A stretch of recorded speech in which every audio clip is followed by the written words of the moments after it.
أكبر الله أكبر الله أكبر كبيرا والحمد لله كثيرا والحمد لله كثيرا وسبحان الله بكرة وآثيلا لا إله إلا الله وحده صدق وعدا ونصر عبدا وأعز جنده وهزم الأحزاب وحده لا إله إلا الله ولا نعبد إلا إياه مخلصين له الدين ولو كره الكافرون لا إله إلا الله والله أكبر ولله الحمد.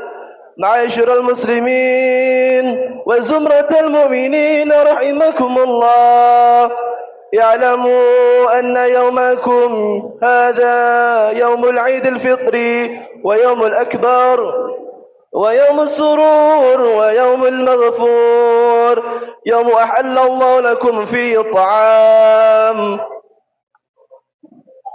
اعلموا أحل الله إذا صعد الخطيب على المنبر أنصتوا وثابكم الله وأطيعوا رحمكم الله واسمعوا أجركم الله.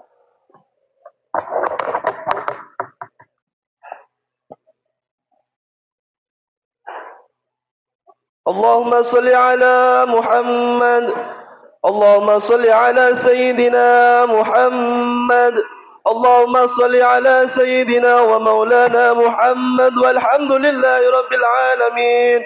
اللهم قو الإسلام من المسلمين والمسلمات والمؤمنين والمؤمنات الأحياء منهم والأموات، وانصرنا على إقامة الدين واختم لنا منك بالخير ويا خير الناصرين برحمتك يا أرحم الراحمين.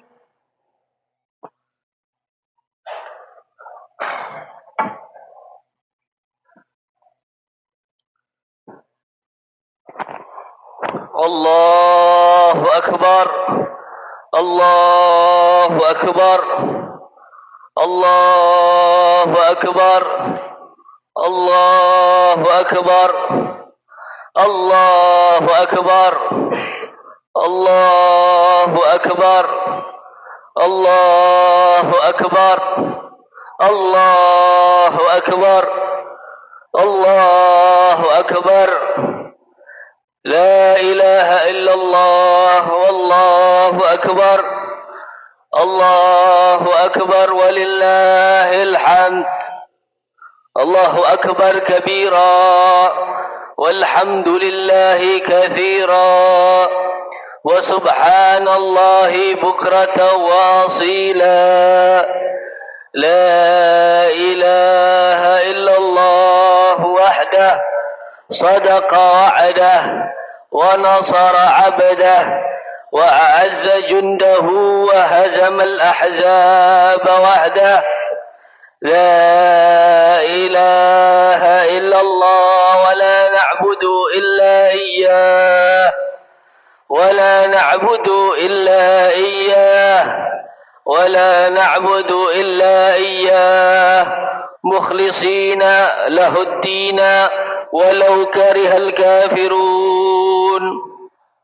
الحمد لله الذي مد أولياءه بالتوفيق وألهمهم كلمة الحق والصديق وأرشدهم إلى أوضح مجة وطريق وجعلهم برحمته خير أمة ورفيق. أحمده على النعمة التي بها حبانا وأشكره على الملة التي إليها هدانا، وأشهد أن لا إله إلا الله وحده لا شريك له، له عظم على مذنبين حمله ونفذ في كل شيء حكمه، وأشهد أن محمدا عبده ورسوله وخيرته من بريته المخصوص بوحيه ورسالته. صلى الله وسلم على سيدنا محمد خير أهل التقى وعلى آله وعطرته أهل النهى. أما بعد، فيا أيها المسلمون اتقوا الله حق تقاته ولا تموتن إلا وأنتم مسلمون. Ma'asyiral muslimin rahimakumullah. Tiada kata paling pantas kita ucapkan pada hari ini, yang berbahagia ini, melainkan kata-kata syukur kepada Allah subhanahu wa ta'ala, yang mana Allah subhanahu wa ta'ala telah mencurahkan kenikmatan-kenikmatan beribadah, mencurahkan kenikmatan-kenikmatan, khususnya kenikmatan ibadah pada bulan Ramadan yang baru saja kita lalui. Maka dari itu, sebagai wujud rasa syukur kita di hari yang suci ini, marilah kita senantiasa meningkatkan ketakwaan kita kepada Allah subhanahu wa ta'ala. Karena tidaklah ada suatu kebaikan pun di dunia dan di akhirat, baik yang lahir maupun yang batin, kecuali takwalah yang menjadi perintis dan sebab yang menyampaikan kita kepada kebaikan tersebut. Dan tidaklah ada sesuatu kejahatan pun di dunia dan di akhirat ini, baik yang lahir maupun yang batin, kecuali takwalah yang menjadi dinding yang kokoh dan benteng yang teguh untuk menyelamatkan kita daripada kejahatan tersebut. Dan tak lupa salawat serta salam semoga selalu tercurah kepada Nabi kita Sayyidina Muhammad sallallahu alaihi wa ala alihi wasallam, beserta keluarga dan sahabat dan para penerusnya hingga akhir kiamat nanti. Allahu akbar, Allahu akbar, Allahu akbar, la ilaha illallah, wallahu akbar, Allahu akbar, walillahil hamd. Ma'asyiral muslimin rahimakumullah. Pagi ini kita merasakan perasaan yang sama, yakni gembira. Gembira bukan banyak makanan di rumah kita, bukan karena uang kita lebih dari cukup, bukan pula karena pakaian kita baru, tapi kita gembira karena kita saat ini berada dalam kesucian jiwa. Kita berada di dalam kesucian jiwa setelah kita gembira melewati tempaan iman selama sebulan penuh, hingga kini kita telah menjadi insan-insan yang fitrah. Jiwa dan raga telah dibersihkan oleh guyuran rahmat Allah, maghfirah Allah yang diturunkan di bulan suci Ramadan. Sorak-sorak takbir menyambut Idul Fitri menggema di mana-mana, bukan suara-suara aneh yang pernah kita dengar baru-baru ini, melainkan malam takbir menjadi malam yang mengagungkan Allah subhanahu wa ta'ala, bukan bernyanyi di atas pentas dan panggung, bukan berjoget-joget, melainkan kita semarak bersorak-sorak takbir mengagungkan Allah subhanahu wa ta'ala. Seperti itulah Allah memerintahkan kita untuk menyambut hari ini dengan bertakbir untuk mengagungkannya, Zat yang Maha Agung. Qala Allah Ta'ala walitukmilul iddata walitukabbirullaha ala ma hadakum wa la'allakum tashkurun. Dan hendaklah kamu mencukupkan bilangannya dalam arti puasa sebulan Ramadan, dan hendaklah kamu bertakbir kepada Allah atas petunjuknya yang diberikan kepadamu supaya kamu bersyukur. Renungkanlah ayat takbir berikut ini, walitukabbirullaha ala ma hadakum, dan hendaklah kamu bertakbir kepada Allah atas petunjuknya yang diberikan kepadamu. Takbir yang dimaksud adalah mengagungkan Allah subhanahu wa ta'ala. Pengagungan kepada Allah tidaklah hanya berupa ungkapan yang diucapkan oleh lisan kita yang mengucapkan Allahu Akbar, tetapi juga terwujud dalam setiap ibadah yang kita lakukan, baik dengan lisan, badan, ataupun dengan hati. Ketika itulah lisan mengucapkan Allahu Akbar, bertasbih, bertahmid, atau berdoa. Ketika itulah lisan kita bertakbir kepada Allah. Ketika tubuh kita bergerak untuk melakukan ruku, sujud, ataupun menolong saudara, pada dasarnya tubuh kita sedang bertakbir kepada Allah.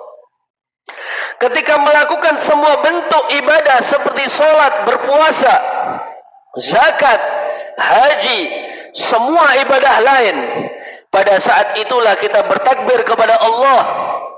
Dan semua ini tidaklah muncul kecuali dari hati yang bertakwa. Dari hati yang bertakwa akan muncul takbir yang hakiki, yaitu merasakan keagungan Allah di dalam hati. Dimanapun kita berada, perasaan inilah yang menggerakkan seluruh tubuh kita untuk selalu beribadah kepadanya, mengagungkan Allah yang maha besar. Allahu Akbar, Allahu Akbar, walillahil hamd. Dalika wa man yu'azzim sya'airallahi fa innaha min taqwal qulub.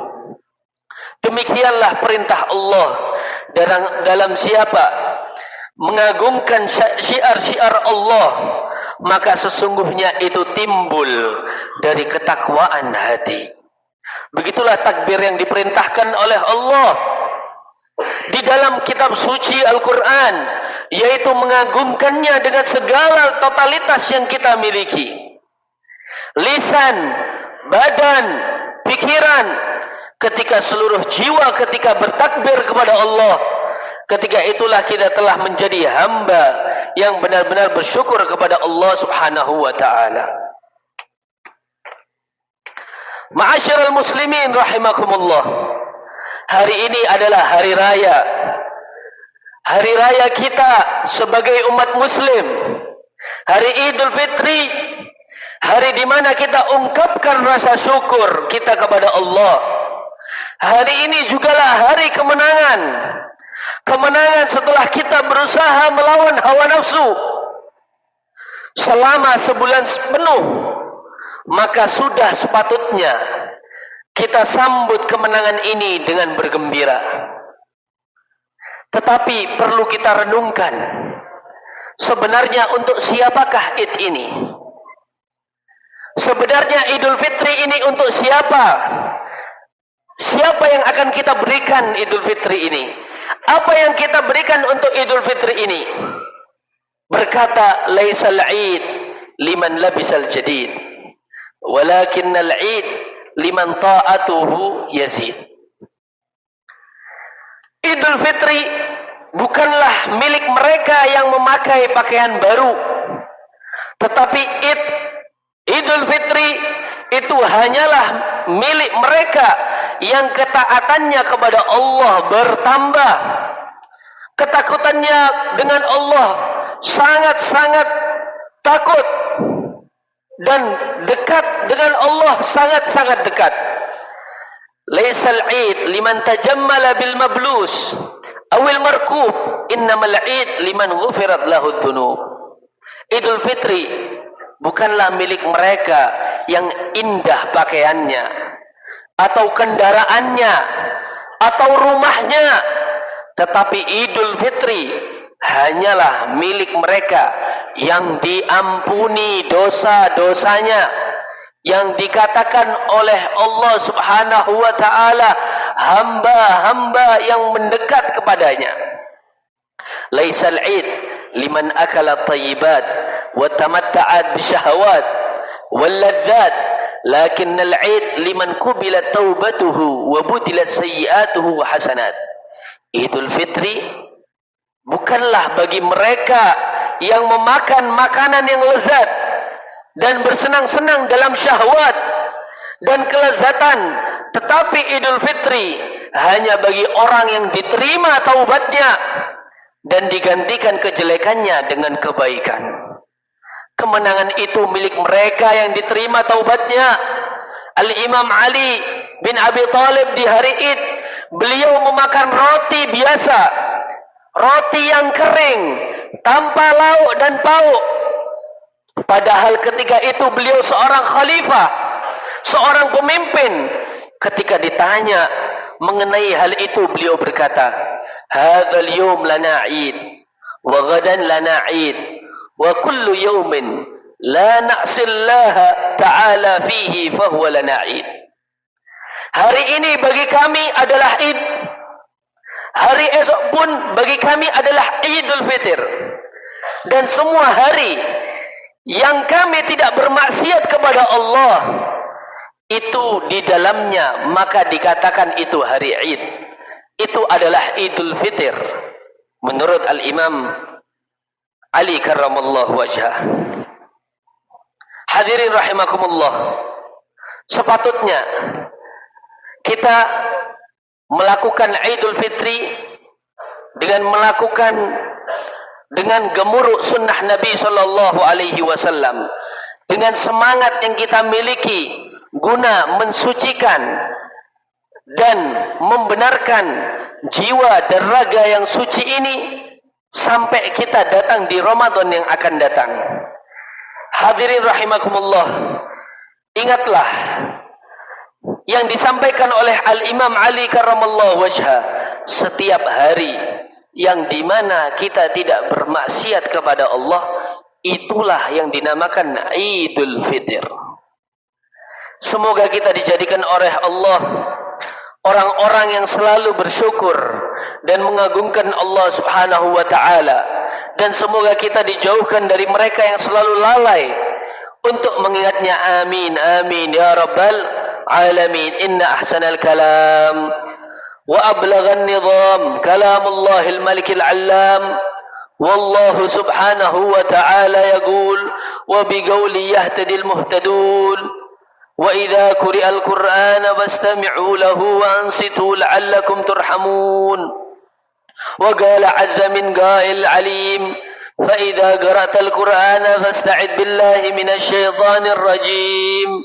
A'udzu billahi minasy syaithanir rajim. شهر رمضان الذي أنزل فيه القرآن هدى للناس وبينات من الهدى والفرقان فمن شهد منكم الشهر فليصمه ومن كان مريضا أو على سفر فعدة من أيام أخر يريد الله بكم اليسر ولا يريد بكم العسر ولتكملوا العدة ولتكبروا الله على ما هداكم ولعلكم تشكرون. بارك الله لي ولكم في القرآن العظيم ونفعني وإياكم بما فيه من الآيات والذكر الحكيم. أقول قولي هذا وأستغفر الله العظيم لي ولكم ولوالدي ولوالديكم ولجميع المسلمين فاستغفروا إنه هو الغفور الرحيم.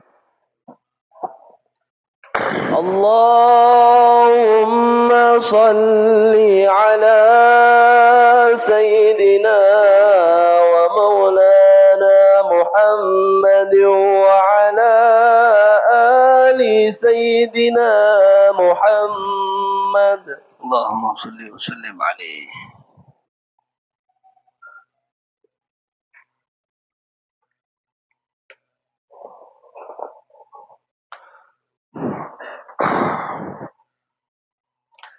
Allahu Akbar.